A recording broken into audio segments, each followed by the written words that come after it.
ټوفیس او برش دا د مسواک قایم مقام جوړېدلی شي که نه شي جوړېدلی. نو د دې د وجې نه دا د دې وخت یو ضروري مسله ده چې آیا کومې پیادې رسول الله صلی الله علیه وسلم د مسواک بیان کړي دي نو په دې ټوفیس او برش باندې اثرېدلی شي که نه.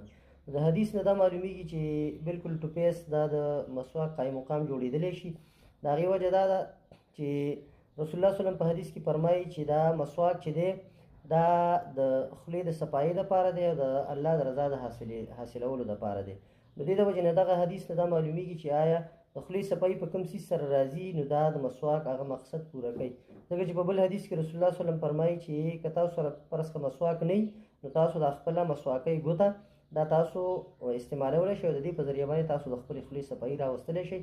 نو بالکل مسواک دا د ټوفیس او د برش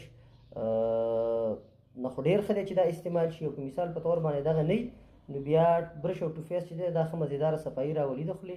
دا قایم مقام